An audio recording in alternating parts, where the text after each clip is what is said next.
For 19 years, they were the heartbeat of Hollywood. Two souls who turned love into legend. Nicole Kidman and Keith Urban weren't just a couple. They were living proof that fame could coexist with faith, that devotion could survive applause. On red carpets, they moved like poetry, her hand resting lightly on his arm, his gaze anchored to her as if she were his only horizon. To millions, they were perfection. To each other, they were home. But every fairy tale has a shadow. Behind the bright flash of cameras, something fragile had begun to crack. Every photograph hid a silence. Every award night carried an invisible distance. The world saw the beauty, but only they felt the fracture. When the news broke that they were ending their 19-year marriage, it was as if the curtain had fallen on the last pure love story in Hollywood. Fans wept. Journalists scrambled for answers, yet none of them knew that the truth was far more human than scandal. It was heartbreak, wrapped in grace. At 57, Keith Urban finally spoke. His words were not a confession, but a reflection. Quiet, steady, stripped of glamour. He said that love, no matter how deep, can lose its rhythm when life plays too loudly. That even devotion can turn to distance if not tended like a fragile flame. He did not blame her, nor himself. He spoke like a man who had lived enough to understand that sometimes the greatest tragedy in love isn't betrayal, it's time. The slow kind that erodes closeness, not with storms, but with silence. And so the golden couple faded, not in anger, but in acceptance. Their ending wasn't the explosion of stars, it was the dimming of light that once held the world's gaze. Because even the brightest constellations must one day burn out, leaving behind not darkness, but memory. Long before their names were carved into the silver air of Hollywood, before the glitter and the applause, there were two lonely children under the same vast southern sky. Different cities, different childhoods, yet the same yearning to be seen, to be loved, to belong. Keith Lionel Urban was born in Whangarei, New Zealand, and raised in Caboolture, a small working-class town in Queensland, Australia. His father sold convenience goods and played country records on the weekends. His mother, a woman of quiet resolve, tried to hold the family together between long silences and longer debts. Keith was the younger son, soft-spoken, sensitive, and endlessly drawn to the sound of strings. At night, when his parents argued behind the paper-thin walls, he would press his ear to his guitar and play until the noise disappeared. The music saved me because it gave me something I could control. He grew up barefoot, his fingers bleeding from steel strings, his dreams stretching far beyond the fields of Caboolture. Nicole Mary Kidman's world looked different on the outside, yet underneath it held its own storms. She was born in Honolulu while her Australian parents were studying abroad. Her father, Anthony, was a psychologist. Janelle was a nurse and activist. The Kidman home was filled with books and ideals. But Nicole's world was inward, a place of imagination and daydreams. She was tall, pale, shy, always feeling too much.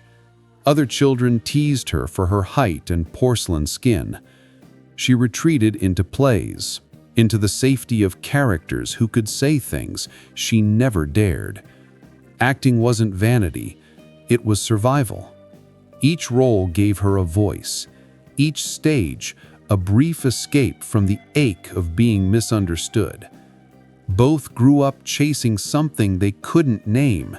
For Keith, it was freedom through music. For Nicole, truth through emotion. And though they didn't know it, the same sky, that endless blue over the Pacific, watched over them both. Two souls destined to collide decades later, when the timing and the wounds were right. By the early 2000s, Nicole had already been through the furnace of fame. Her marriage to Tom Cruise had ended in heartbreak and public scrutiny. She once said, "I was broken. I didn't know how to be alone." Hollywood adored her, but the world she lived in felt cold, hollow. She wanted something pure again, something real. Keith was walking his own tightrope. After years of grinding through the country music circuit, he was finally making a name in Nashville. But success had come with its own shadow, a battle with alcohol and cocaine that blurred the line between triumph and self-destruction. He was adored on stage and hollow off it, the applause unable to quiet the ache of his own demons. And then came the night that changed everything. January 15th, 2005, the G-Day Australia Gala in Los Angeles, a celebration of Australian talent abroad. She was there as the nation's cinematic queen, he as its musical son. Under the golden lights of the ballroom they met. Their first conversation was brief, almost hesitant, but the air around them seemed to still. Nicole would later say, "I felt it instantly, something familiar, something safe." But Keith, shy and cautious, didn't act. Months passed. She told friends, half laughing, "I guess he's not interested." Then came her 38th birthday. It was early morning in New York. The city was still asleep when the doorbell rang. Nicole opened the door to find Keith standing there, holding a small bouquet of white gardenias, her favorite flower. His voice was soft. "Happy birthday." No fanfare, no grand gesture, just sincerity. That was all it took. Right then, she said later, I knew I was gone. From that moment, the rhythm of their lives began to align. Their conversations were long, intimate, full of laughter and confessions. She told him she had stopped believing in forever. He told her he was still trying to believe in himself. They spoke not as stars, but as survivors. When he kissed her for the first time, it was quiet. Not a movie moment, but something gentler, trembling with truth. They didn't fall in love fast. They grew into it, like two trees intertwining after years of standing alone. By the end of that year, the press had caught on. They tried to keep the romance private, but love that genuine can't stay hidden long. In his concerts, his voice softened when he sang of a heart worth fighting for. Nicole, in interviews, began smiling again, the kind of smile that looked unpracticed, almost surprised. For two people who had spent their lives performing, it was the first time they felt real. Their love story wasn't written in diamonds or fame. It was written in mornings like that one in New York, in small acts of devotion, in the miracle of two people who had known pain, choosing to try again. And somewhere over that same southern sky that once watched two lonely children, the stars must have smiled, for destiny had finally kept its promise. Their wedding was not a spectacle of fame, but a whisper of faith. On the evening of June 25, 2006, inside the soft-lit St. Patrick's Estate Church in Sydney, candles flickered like 1,000 heartbeats. The air was heavy with jasmine. Violins trembled in the rafters, and every vow felt like a prayer. Nicole, radiant in lace and grace, walked toward Keith, who stood trembling, not from nerves, but from gratitude. After decades of searching, he had finally found a place where his soul could rest. They didn't promise perfection, they promised presence. When he slipped the ring on her finger, he whispered something only she could hear. "I'll never let the silence win again." And she smiled because she understood what he meant. Both of them had lived through silences that could devour a person whole. Their wedding was brief, almost modest, but filled with laughter. They disappeared from Hollywood's noise and reappeared in the quiet rhythms of daily life. Nicole at last found comfort in being ordinary, barefoot in the kitchen, holding his guitar as he played love songs he hadn't yet written down. Keith, newly sober, saw in her not the global star, but the woman who listened to him breathe when words failed. But only a few months after the vows, darkness came knocking again. Keith's old demons, alcohol, cocaine, self-doubt, returned like ghosts that never fully die. He checked himself into rehab in October 2006, just 4 months after their wedding. The headlines erupted. Nicole Kidman's new husband in rehab. Paparazzi crowded the gates. Whispers spread that the fairy tale had ended before it began. But Nicole didn't flinch. She didn't flee. She stood by him, quietly, fiercely. She told the press nothing, told her friends even less. But behind closed doors, she called him every day, sent letters that began with "Remember who you are." He read them in the sterile stillness of recovery rooms, his hands trembling, tears soaking the paper. Later he would say, "She saved my life." When Keith emerged from treatment, thin but clear-eyed, Nicole was waiting at the airport. There were no cameras, no grand gestures. She simply took his hand and said, "Let's go home." That was the moment he began to believe that redemption wasn't just a word, it was a person. They rebuilt slowly. He began writing again, songs full of gratitude, melody stitched with vulnerability. She found courage in smaller films, choosing roles that explored pain and resilience instead of perfection. Rabbit Hole, Australia, 9.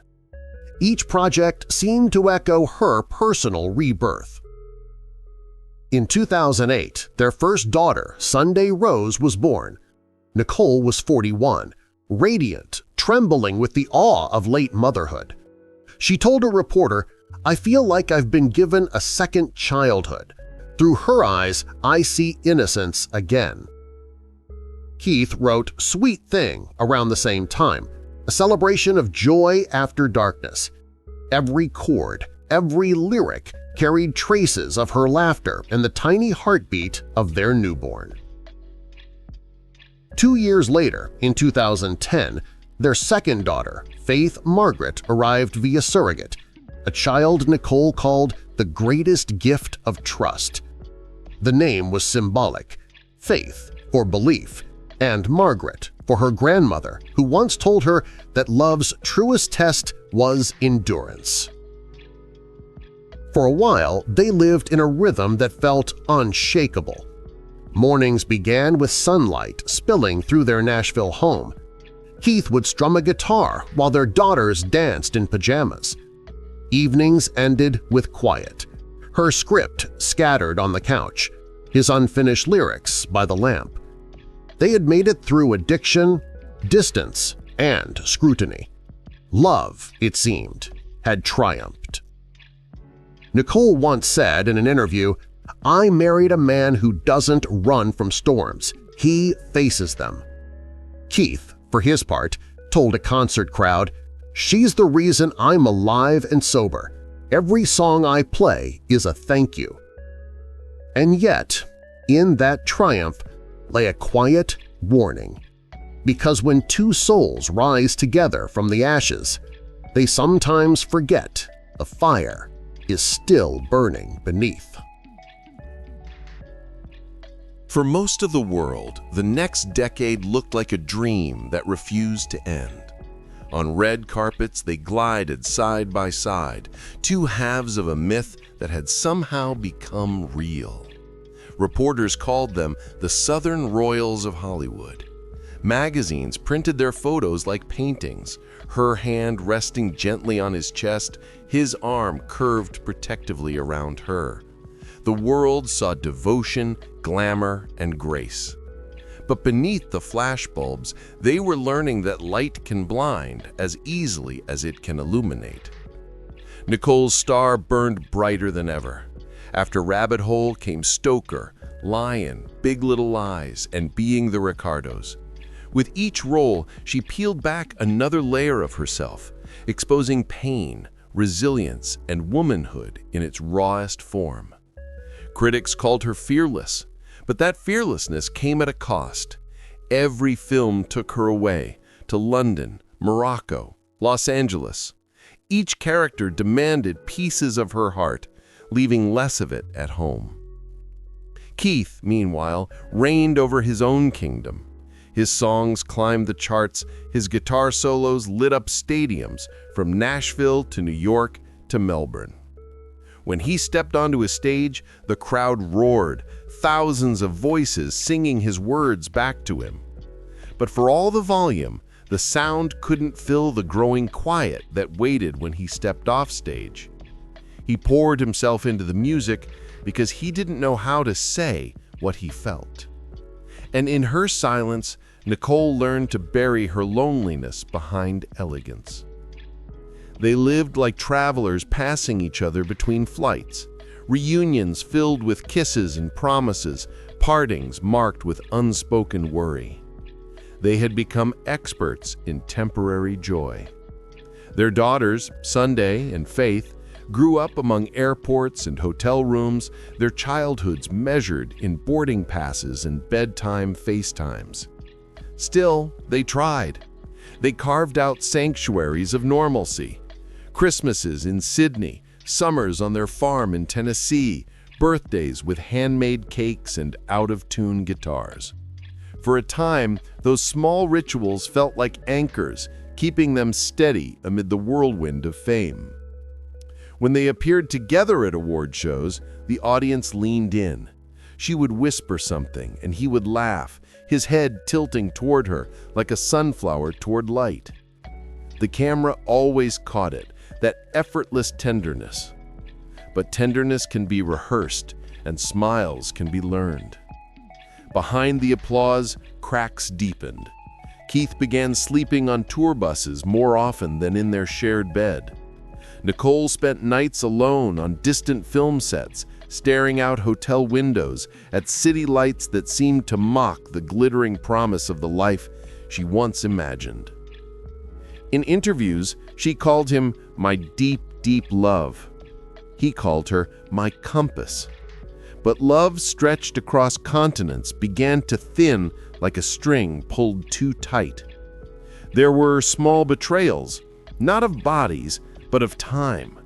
Missed anniversaries, forgotten calls, messages answered with hours of delay. One evening, during a rare weekend together, she asked gently, "When was the last time we had dinner without an audience?" He smiled, but couldn't answer. Fame was supposed to be their reward, the crown for all they overcame. Instead, it became a third presence in their marriage, a glittering ghost that demanded constant attention. Nicole often said she could play any emotion on screen except contentment. Happiness is too still, she joked, but privately she wondered if she had forgotten what it truly felt like. Keith tried to express his devotion the only way he knew, through music. Songs like The Fighter and Parallel Line carried coded messages, apologies, gratitude, love letters disguised as melodies. Audiences sang along, unaware that they were witnessing a man begging the universe for another chance to keep what mattered most. But the distance persisted. The world that had once called them a miracle couple began to whisper, "Are they drifting apart?" Neither of them answered. They posed for photos, smiled for cameras, and went home to separate flights, separate beds, separate dreams. And yet, even as they unraveled, there was a strange beauty in their endurance. They weren't enemies. They were echoes, two souls bound by history, still reaching for each other through the noise. Their kingdom of lights still shone, but behind it, the shadows had grown longer. The world saw the glow. Only they felt the burn. It didn't collapse all at once. Love rarely does. It frays, it bends, it forgets its rhythm long before the final note fades. For Keith and Nicole, the unraveling began quietly, almost tenderly. There were no slammed doors, no harsh words, just absences, the kind that linger longer than presence. At first, they called it Time Apart. She was in London filming Practical Magic 2.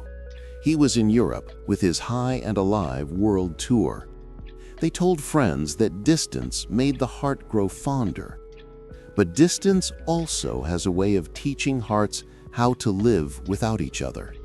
Weeks turned to months. He wrote her letters that sat unopened in dressing rooms. She left him voicemails he never heard because the phone was drowned out by stadium roars. When they finally saw each other, their conversations were polite, safe, the kind you have with someone you love but can no longer reach. The girls noticed first. Sunday stopped asking when Daddy would be home. Faith started sleeping beside Nicole, afraid of the silence in the hall. The laughter that had once filled their house now echoed faintly, like an old recording played too many times. Keith began drinking again, not recklessly, but quietly. A glass of wine after shows, whiskey before sleep. He told himself he had control, that he deserved it after years of sobriety. But addiction doesn't knock before entering. It slips in through the smallest cracks of loneliness. Nicole found out through someone on his tour. Her heart didn't break with anger. It broke with exhaustion. "I can't save him twice," she whispered to a friend. Still, she tried. She flew to Nashville unannounced. The reunion was soft at first. A long hug, tears, a promise to start over. For a brief moment, it felt possible. They sat on the back porch, guitars and scripts beside them, watching the Tennessee dusk fade into indigo. He played a new melody, one that trembled between apology and hope. She listened, smiling sadly. But as the night deepened, their silence grew heavier than the song. It was the silence of two people who had run out of words. The following months brought more distance. Public appearances became rare. When they did appear together, their smiles felt choreographed, flawless, professional, hollow. The media called it strain under busy schedules. Their friends called it denial. Then one morning, Nicole woke up to find Keith gone. His note was brief. "I need time to breathe." No promise of return, no signature, just absence. By summer 2025, whispers became truth. Keith had moved into his own Nashville apartment. The family home, once alive with music, now stood still. Nicole, still wearing her wedding band, tried to protect her daughters from the headlines. She told them, "Your father loves you very much." She didn't add, "He just doesn't know how to stay." On September 30th, 2025, Nicole Kidman filed for divorce after 19 years of marriage. The words irreconcilable differences appeared on paper, sterile and weightless, but beneath them lived every tear, every late-night argument, every lonely hotel room that had carried the ghost of what once was. For the public, it was a shock. For them, it was a mercy. Keith didn't contest the filing. The arrangement was civil. Nicole retained custody of their daughters, Sunday, now 17, and Faith, 14. Keith would have visitation rights during breaks in his touring schedule. No alimony, no public dispute, just quiet division. Two lives split down the middle, both still bleeding. Their lawyers exchanged documents. Their daughters exchanged glances they didn't understand. That night, Nicole sat on the porch alone. The air smelled of rain. She thought about the church in Sydney where it all began. The candles, the music, the trembling promise. She wondered if love ever truly dies, or if it simply changes shape, becoming something the world can no longer recognize. Across the ocean, Keith stood on stage, finishing the last song of his set. The crowd cheered, thousands of voices chanting his name. But when the lights dimmed and the applause faded, he whispered into the darkness, "I'm sorry." No one heard him. The tragedy of their story was not that they stopped loving each other. It was that they kept loving each other, just in different directions. And so the fairy tale that once inspired millions ended not with scandal, but with silence. Not with betrayal, but with the quiet truth that love, even when real, is not always enough to survive the noise of the world.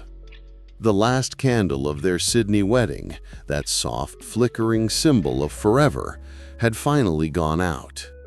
And yet, even as the flame died, its warmth lingered in memory. After the papers were signed and the cameras turned away, the real story began, the one no one could photograph. The story of what love leaves behind when it can no longer hold itself together. For months, Nicole Kidman disappeared from public life. She stayed in their Nashville home with the girls, refusing interviews, declining red carpets. The actress who had built her life on being seen finally allowed herself to be invisible. Friends said she spent long evenings on the porch reading old letters, sometimes just sitting in silence. One of them described it simply: she wasn't mourning the end of love, she was mourning the silence that killed it. Those closest to her knew she had been blindsided, not by the divorce itself, but by how quickly it came. Keith's decision to leave had been quiet, methodical, almost kind, and that made it hurt even more. There was no explosion, no betrayal to hate him for, just a slow withdrawal, like the tide retreating from shore, leaving her standing barefoot on wet sand, unsure when the waves would return. She told a confidant, it wasn't about him falling out of love, it was about him falling out of reach. Keith's truth was different, but no less painful. He had spent his entire life trying to outrun his own shadows, addiction, pressure, fear of failure. When he finally had everything, he realized he didn't know how to stand still. Music was his anchor, but also his escape. He didn't mean to leave, he just didn't know how to stay. He wrote songs that year that never made it to any album. Songs about silence, distance, and the ache of watching something perfect unravel. One chorus went, "You were the calm I couldn't keep, the quiet I drowned to feel complete." He didn't name her. He didn't need to. Everyone knew. For Nicole, the healing was slower, quieter. She never blamed him publicly. In her rare interviews, she chose honesty over bitterness. Sometimes she said softly, "Love doesn't end because it's broken. It ends because it's finished its work. It teaches you something, and then it lets you go." What she learned was this: love cannot survive on devotion alone. It needs communication, respect, safety, the things that fame steals quietly while pretending to give everything. She admitted that she had spent too many years protecting an image, the perfect wife, the perfect family, when what she needed most was truth. She explained once, "The betrayal wasn't a person. It was the moment I realized how much I had silenced myself to keep peace." At 58, she began choosing peace that didn't require self-erasure. She returned to acting not as escape, but as expression. Her performances grew deeper, stripped of pretense, almost spiritual. Every character carried shades of her own journey: grief, endurance, rebirth.